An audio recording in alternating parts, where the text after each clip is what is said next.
What about exercise? Does exercise play a big role in fixing insulin resistance? And how does its impact compare to things like nutritional changes, including fasting, but also other nutritional improvements, Hmm. or sleep and stress management?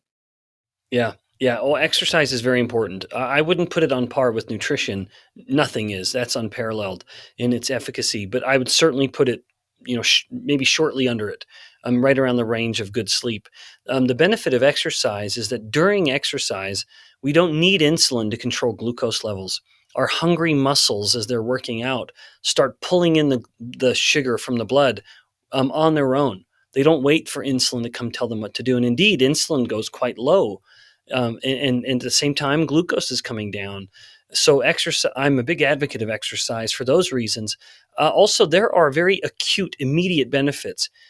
For example, what I strongly encourage people to go on just even a 10-minute walk after you have eaten your most starchy, sugary meal of the day.